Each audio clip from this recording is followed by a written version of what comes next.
C'est une personne qui n'avait pas forcément un background que j'aurais remarqué sur un CV papier. Classique. Mais en fait, j'ai aimé l'esprit de la personne, j'ai Mmh. aimé la mentalité. Mmh. Je l'ai vu sur un cours en match amical, je l'ai vu en tournoi. On a beaucoup échangé.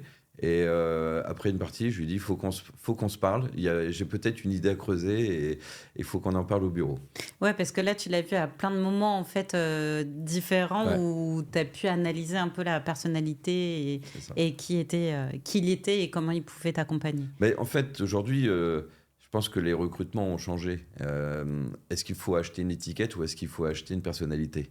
Et là, typiquement, j'ai pas acheté une étiquette parce que c'est pas quelqu'un qui vient de notre industrie ou des industries dans lesquelles on veut se tourner chez Cibex, mais en tout cas, c'est une personne qui a montré des valeurs, un tempérament, une aptitude, ouais, comportement, je l'ai déjà dit, mais voilà, j'ai été séduite par la personnalité Ouais, de la personne ouais, et je me dis, une personne peut s'adapter.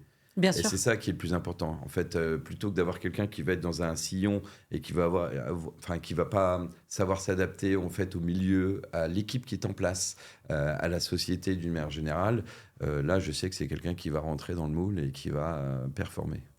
Bah, c'est chouette. Si je reviens un peu en arrière, donc tu es aujourd'hui à la tête de Cibex. Oui. Comment on pense à Étienne pour être à la tête de Cibex? C'est arrivé comment?